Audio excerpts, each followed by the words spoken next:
Baik, Assalamualaikum warahmatullahi wabarakatuh. Baiklah, saya Gundra dengan NIM 200290115. Di sini saya akan membuat video presentasi tugas proyek media pembelajaran matematika berbasis IT, yaitu GeoGebra. Nah, di sini saya mengambil materinya yaitu kompetensi dasar, yaitu sebelumnya saya mengambil materi kelas 9 dengan kompetensi dasar, itu menjelaskan transportasi geometri, yaitu di mana di sini materinya itu tentang translate, tentang refleksi. Nah, untuk indikatornya bisa kita baca sendiri sini, itu menjelaskan transformasi geometri, yaitu mengidentifikasi masalah yang berkaitan dengan refleksi, mendemonstrasikan, dan lain-lain bisa dibaca sendiri. Untuk tujuannya juga bisa kita baca.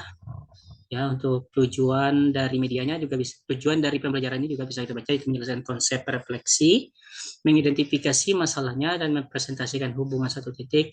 Nah, untuk kegiatan pembelajaran satu, nah, kalian atau peserta didik pasti pernah bercermin. Nah, ketika bercermin, amatilah diri dan bayangan kalian apakah memiliki bentuk dan ukuran yang sama, dan amati pula bentuk diri kalian ke cermin. Samakah dengan jarak bayangan kalian ke cermin? Nah, ini silakan dijawab sendiri karena ini adalah materi pengantar. Nah, untuk identifikasi masalahnya di sini yaitu ada pencerminan atau refleksi terhadap sumbu X. Nah, di sini ada refleksi terhadap sumbu X, bisa dilihat gambarnya. Ada pencerminan atau refleksi terhadap sumbu Y, juga bisa kita lihat bagaimana bentuk gambarnya. Kemudian pencerminan terhadap garis Y sama dengan X, juga bisa kita lihat gambarnya. Terus pencerminan terhadap garis Y sama dengan min X, bisa juga kita lihat gambarnya. Nah, pencerminan pada bidang koordinat. Nah, di sini guru meminta kepada peserta didik untuk membuat sebuah kelompok yang terdiri dari 5 orang. Nah, sediakan kertas karton berukuran minimal 1 x 1 meter.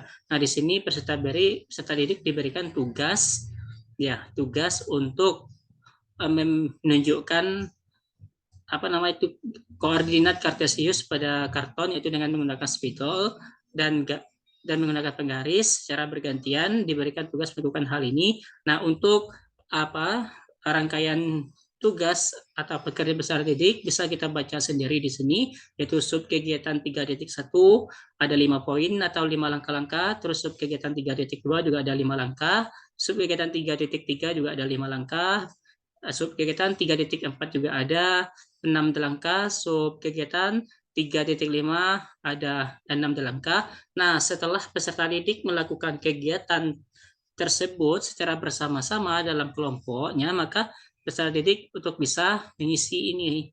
Nah, karena di GeoGebra saya belum menemukan bagaimana cara untuk mengisi di sini. Nah, peserta didik bisa mengisinya dengan cara menuliskannya di kertas buku catatan atau buku latihannya. Nah, setelah itu peserta didik juga diberikan untuk bisa menjawab pertanyaan, itu bagaimana koordinat dari masing-masing bayangannya, dan tuliskan jawabanmu pada kertas atau di buku latihan dan presentasikan di depan kelas. Nah, untuk presentasi dan untuk pencerminan terhadap garis sejajar sumbu X dan sumbu Y, nah di sini juga ada kegiatan. Nah, ada 3 kegiatan di sana bisa kita baca. Nah, setelah itu buatlah gambarnya. Nah, amati koordinat bayangan hasil penerimaan segitiga ABC terhadap garis Y sama dengan 1 dan garis X sama dengan -2. Selanjutnya lengkapilah tabel berikut. Nah, karena kita tidak menemukan fiturnya untuk melengkapi, maka bisa ini dikerjakan di buku atau kertasnya. Setelah itu kerjakan juga soal berikut dan apa kesimpulannya kamu peroleh, dan tuliskan di buku catatan atau buku latihan kalian. Nah, kerjakan soal-soal berikut ini.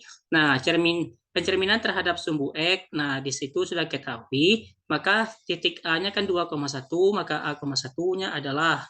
Nah, ini pencerminan, peserta didik bisa mengklik atau mengetikkan jawabannya di sini. Begitu seterusnya sampai ke bawah, dan begitu juga dengan pencerminan terhadap sumbu X, dan begitu juga dengan pencerminan terhadap sumbu Y. Nah,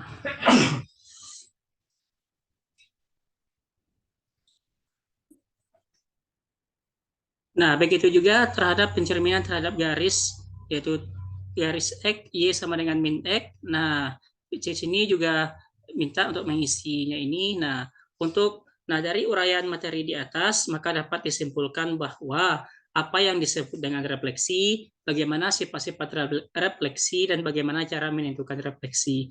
Nah, silakan simpulkan dan tulis di buku catatan Ananda semua. Nah, untuk memantapkan pemahaman peserta didik, maka kerjakanlah soal berikut ini dengan jujur, teliti, dan benar. Nah, soalnya di sini pilihan ganda, peserta didik dapat mengklik salah satu jawaban yang ada di sini. Nah, ini. Nah, soalnya ada 5 dan begitulah seterusnya. Nah, ada 5 soal. Peserta didik dapat memilih salah satu option yang terdapat pada pilihan. Mungkin itulah presentasi dari saya mengenai materi media GeoGebra ini dengan materi translasi refleksi. Mohon maaf atas segala kekurangan dan kesalahan. Saya akhiri wabillahi taufiq wal hidayah. Wassalamualaikum warahmatullahi wabarakatuh.